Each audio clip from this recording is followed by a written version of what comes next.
Class 11 में ना ही कुछ बैचेस परचेस की थी, ना ही मैं कुछ बैचेस ली थी ऑनलाइन या ऑफलाइन, ना ही मैं कुछ कोचिंग गई थी कहाँ, ना ही मैं कुछ पर्सनल ट्यूशन पढ़ी थी कहीं पर। मैं सिर्फ ऑनलाइन ही जो hi guys, welcome back to my channel. मेरा नाम खुशी और मैं क्लास 12 की स्टूडेंट बन गई हूँ ऑलरेडी।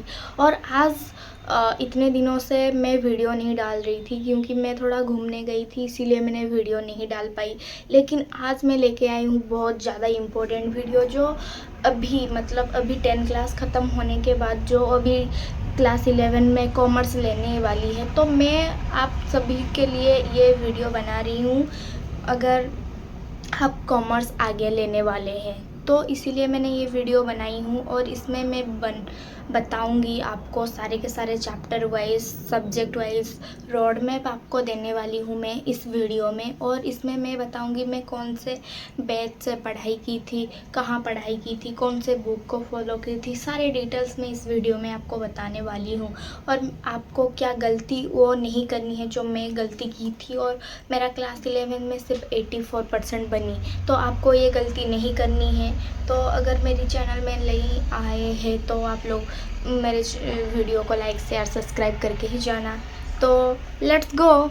सबसे पहली बात कि मैं क्लास 11 में ना ही कुछ बैचेस परचेस की थी, ना ही मैं कुछ बैचेस ली थी ऑनलाइन या ऑफलाइन, ना ही मैं कुछ कोचिंग गई थी कहाँ, ना ही मैं कुछ पर्सनल ट्यूशन पढ़ी थी कहीं पर। मैं सिर्फ ऑनलाइन ही जो यूट्यूब में पढ़ाते हैं उसको ही देख के मैंने पढ़ी थी। और मैं रोज़ सेल्फ स्टडी करती थी, मैं कंसिस्टेंस होके रोज़ सेल्फ स्टडी करती थी, ना ही मैं कुछ बैचेस ली थी।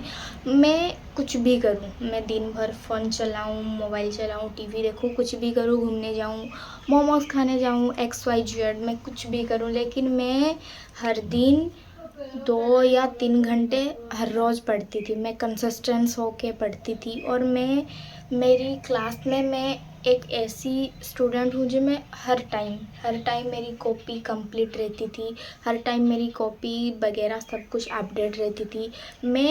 मैं पढ़ाई करूँ या ना करूँ, मेरी कॉपी तो अच्छे से कंप्लीट करती थी। ये मुझे सजा के रखना मुझे बहुत ज़्यादा पसंद है। क्लास 11 में जितना मैं मज़े की हूँ, जितना एंजॉय की हूँ, आप लोग कभी नहीं कर पाएंगे वो। मतलब नेक्स्ट लेवल। मैं सुबह उठती हूँ 10 बजे, मेरा अटेंडेंस लगभग 55 समथिंग था। मतलब 75 मुझे करना था, लेकिन मैं 55 में मैं इतना ज़्यादा स्कूल बंद करती थी। मतलब आप बोल ही नहीं पाएंगे, मैं बोल ही नहीं पाऊँगी मैं ही क्या बोल रही हूँ। मतलब इतना ज़्यादा मैं बंद की थी। मतलब मैं कभी स्कूल जाती ही नहीं थी। मतलब एक वीक में 2-3 बार मैक्सिमम मैं जाती थी, नहीं तो मैं ना ही कुछ क्लास अटेंड करती थी। मैं जो भी करती हूँ लास्ट मोमेंट में पढ़ के जाती थी। मतलब हाफ ईयरली एग्ज़ाम वगैरह में लास्ट मिनट में मैं पढ़ के जाती थी। जब मेरा हाफ ईयरली एग्ज़ाम ख़त्म हुआ तो मैं अच्छा से, मतलब मैं पढ़ती थी, रोज़ मैं पढ़ती थी 2-3 घंटे अच्छे से कंसंट्रेट होके। लेकिन मैं जो सीरियस होके पढ़ना था, मैं तो ऐसे ही चिल मज़े कर रही थी। अरे 11 में है, क्या ही पढ़ेंगे हम। मैं सिर्फ घूमती थी। मतलब शाम होते तो मेरा भाई के साथ मैं चली जाती थी, मेरी बहन के साथ चली जाती ना कहीं मैं तो जाती थी। शाम होते ही मैं कहीं ना कहीं जाती थी, घूम के आती थी। मोमो पगलू हूँ मैं, मुझे मोमो हर रोज़ खानी है। मेरा तबीयत भी बहुत ज़्यादा ख़राब हो गया था, तो मैं हर रोज़ चली जाती हूँ कहीं। अगर मैं कहीं नहीं जाती तो मैं ऑर्डर कर लेती हूँ और छुपा के खा लेती हूँ। और ऐसे ही मैं बहुत दिन, मतलब मैं इतना लेज़ी हूँ, आपको मैं क्या ही बताऊँ, मैं बहुत ज़्यादा लेज़ी हूँ। अगर मुझे एक चीज़ वहाँ से इधर लानी है तो मैं ऐसे जुगाड़ लगा के लाती थी। मैं कभी खुद उठ के नहीं जाती थी। और मैं बहुत ज़्यादा लेज़ी हूँ। और मैं क्लास 11 को बहुत एंजॉय की हूँ, बहुत ही ज़्यादा। फिर भी मेरा 84% आया। मैं सोचा था 90 पहुंच जाऊंगी, लेकिन 84% आया। मैं मेरी वीडियो में बता चुकी हूँ मेरा ओवरऑल परसेंटेज में कौन सा सब्जेक्ट में क्या क्या मार्क रखती थी। अभी मैं बताऊंगी आपको कौन सा रेफरेंस बुक फॉलो करनी है क्लास 12 में, जो मैं खुद फॉलो की थी। और हमारे स्कूल में भी रेकमेंड किए थे कि ये बुक बहुत अच्छे है, ये बुक आप फॉलो कर सकते हैं। तो सबसे पहले इकोनॉमिक्स में आपके दूँ, 2 बुक्स आते थे। तो ये 2 बुक्स में सबसे पहले आपका माइक्रो देन स्टैटिस्टिक, बहुत में न्यूमेरिकल्स भरा पड़ा है भाई। क्या मेरा सबसे गंदा मार्क्स आए हैं तो वो इकोनॉमिक्स में है। मतलब मैं अगर अकाउंट्स में अच्छे से पढ़ के मतलब अच्छे से कॉन्सेप्ट समझ जाती थी तो मुझे इतना प्रॉब्लम नहीं होता था, लेकिन इकोनॉमिक्स में आपको क्या ही बताऊँ भाई, कुछ ना मैं मतलब बहुत लोग, बहुत मेरी फ्रेंड्स गलती करते हैं कि वो सोचते हैं कि अरे इकोनॉमिक्स में क्या है, जो 10-12 में पढ़ा है वही तो इकोनॉमिक्स। बिल्कुल भी नहीं है, वो बिल्कुल भी नहीं है। मतलब इतना हार्ड, मैं आपको क्या ही बताऊँ, इतना हार्ड। मतलब अगर आप सोचेंगे तो ये सब थ्योरी सब्जेक्ट है, मैं छोड़ देती हूँ, अच्छे से मेरे से हो जाता है, लेकिन ये रियलिटी में नहीं है भाई, बहुत हार्ड है बहुत। मतलब जब मेरा स्टैटिस्टिक इकोनॉमिक्स, मतलब मैं जब 11th में थी तो स्टैटिस्टिक इकोनॉमिक्स में मेरा वो कोरिलेशन इंडेक्स नंबर, वो वाला चैप्टर मुझे मतलब मेरे से क्वेश्चन बन ही नहीं पा रहे थे। मैं सिर्फ थ्योरी पढ़ के गई थी एग्ज़ाम में, मैं कुछ भी न्यूमेरिकल्स, भाई इतना लॉन्ग लॉन्ग फॉर्मूले, मतलब इतना बड़ा बड़ा, एक फॉर्मूले लिखोगे तो आपका पेज ही ख़त्म हो जाएगा भाई, इतना बड़ा बड़ा फार्मूला। मुझे तो चक्कर आ जाता है इतना क्वेश्चन, और सबसे गंदा मार्क्स मेरा इकोनॉमिक्स में आए थे। तो ये बात छोड़ के मैं अभी बताऊंगी कि आप इकोनॉमिक्स में कौन से बुक फॉलो करेंगे। तो इकोनॉमिक्स एक बहुत इम्पोर्टेंट सब्जेक्ट है कॉमर्स में। तो मैं आपको प्रेफर करूँगी, आपको एनसीईआरटी भी बहुत बुक को माइक्रो और स्टैटिस्टिक में आपको लेनी है। एनसीईआरटी में अच्छा, मतलब एनसीईआरटी में आप पढ़ सकते हैं, मतलब हाँ फॉर्मूले वगैरह वो सही थे, एनसीईआरटी ले सकते हैं। उसके बाद में जो रेफरेंस बुक ली थी वो ऑथर है टी.आर. जैन, और उनके ही 2 बुक्स मैंने ली थी, स्टैटिस्टिक और इकोनॉमिक्स में। अभी बताऊंगी मैं बीएसटी ऐसा बहुत इजी सब्जेक्ट है, मतलब मेरा तो अच्छा खासा मार्क आते थे। और 11 में एनुअल में मेरा बीएसटी, पेंटिंग, फिजिकल एजुकेशन और इंग्लिश, ये चारों सब्जेक्ट में मैं इतना अच्छे से परफॉर्म की हूँ, लेकिन इकोनॉमिक्स के वजह से मेरा मार्क डाउन हो गया है, मैं आपको क्या ही बताऊं। और उसके बाद में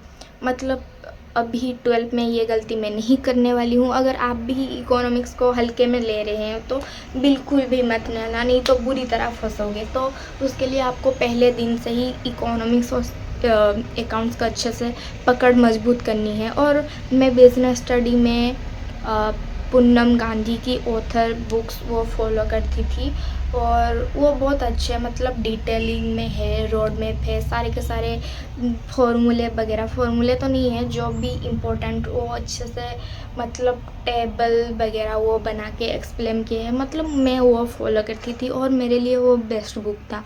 अगर आप भी बिज़नेस स्टडी में, एनसीईआरटी लेने की कोई ज़रूरत ही नहीं है आपको। बिज़नेस स्टडी, ऐसा भी बिज़नेस स्टडी बहुत इजी है, और आपको बिज़नेस स्टडी में इतना मतलब एनसीईआरटी फॉलो करने की कोई ज़रूरत नहीं है। आपको सिर्फ वो पूनम गांधी की इतना मोटा बुक्स आती है, वो ले आइए, आपके लिए वो इनफ है। बिज़नेस स्टडी के लिए वो इनफ है, ज़्यादा पढ़ने की ज़रूरत ही नहीं है। आपको सिर्फ कंसेप्ट को अच्छे से समझनी है, आप खुद बना के लिख दीजिए। मैं तो वैसे ही करती थी। और इकोनॉमिक्स में मेरा जैसा प्रॉब्लम मैं फेस कर रही थी, बिज़नेस स्टडी में ऐसा कुछ भी नहीं, मैंने प्रॉब्लम फेस नहीं की थी। मतलब बहुत अच्छे से मेरा बिज़नेस स्टडी एग्ज़ाम भी गया है, और सारे बिज़नेस स्टडी एग्ज़ाम में मेरा अच्छा परफॉर्म रही है। और उसके बाद आपको मैं बात करूँगी अकाउंट्स की।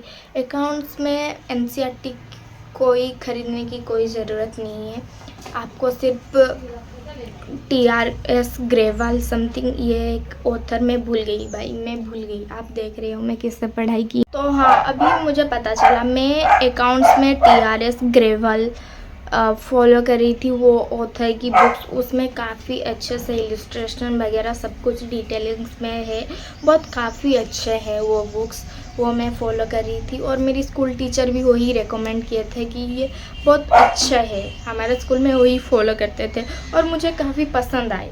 अगर आप चाहते तो एनसीईआरटी ले सकते हैं, लेकिन मेरे हिसाब से आप एनसीईआरटी को इतना सारा रिसोर्स को फॉलो करने की आपकी कोई ज़रूरत नहीं है। अगर आप कहीं भी पढ़ रहे हैं या ऑफलाइन ऑनलाइन या बैच में अगर आप पढ़ रहे हैं तो आपके लिए बहुत अच्छा रहेगा। आपको सिर्फ वही फॉलो करनी है आपके जो स्कूल में फॉलो करते थे। लास्ट में है पेंटिंग और फिजिकल एजुकेशन। ये दोनों इतना इजी सब्जेक्ट है, इतना इजी सब्जेक्ट आपको आपके हाथ में आके 100 आउट ऑफ 100 मार्क दिला देंगे। मतलब पेंटिंग में आपका तो 70 मार्क्स थ्योरी हो जाएगा और आपको सिर्फ 30 मार्क्स की एग्ज़ाम देनी है। और वही मतलब फिजिकल एजुकेशन में ऑपोजिट, आपको 30 मार्क्स को प्रैक्टिकल करनी है और 70 मार्क्स को एग्ज़ाम देनी है। तो ये बहुत इजी है। मतलब अगर आप अच्छे से क्लैरिटी से अगर पढ़ेंगे तो आपको क्लिस्टर क्लियर करके अगर पढ़ेंगे तो आपके लिए तो हलवा है भाई, हलवा। आपको कोई ज़रूरत नहीं है कोचिंग जाने की। और ये दोनों में पेंटिंग्स में खुद पढ़ती थी और फिज़िकल एजुकेशन में वो एजुकेशनल भैया उसके चैनल को मैं फॉलो करती थी और मुझे काफ़ी अच्छे से समझ में आ जाता है। मैं खुद बना के लिख लेती हूँ। मतलब फॉर एग्ज़ाम्पल क्वेश्चन दिया है कि योगा आपको क्या हेल्प करेगी, तो योगा आपको बॉडी को अच्छे से मैनेज करेगी, अच्छे से आपको इमोशनल स्ट्रेस कम करेगी। ऐसे कुछ बना के आपको लिख देनी है और आपको फुल मार्क आपको लाने से कोई नहीं रोक सकता। तो ये बहुत ज़्यादा इजी है, मतलब बहुत ज़्यादा इजी है। आपको ये दोनों सब्जेक्ट को अगर आप फोकस भी नहीं करोगे, लास्ट एग्ज़ाम 2-3 दिन के बाद अगर पढ़ाई शुरू करेंगे तो ये आपके लिए इनफ है भाई। लेकिन आपको पहले दिन से ही इकोनॉमिक्स और अकाउंट्स को अच्छे से, बहुत अच्छे से ध्यान देनी है, नहीं तो बुरी तरह फंसोगे भाई मेरा तरह। मेरा इकोनॉमिक्स के वजह से ही मेरा मार्क इतना कम आया, नहीं तो कभी इतना मार्क मेरा कम नहीं आता था।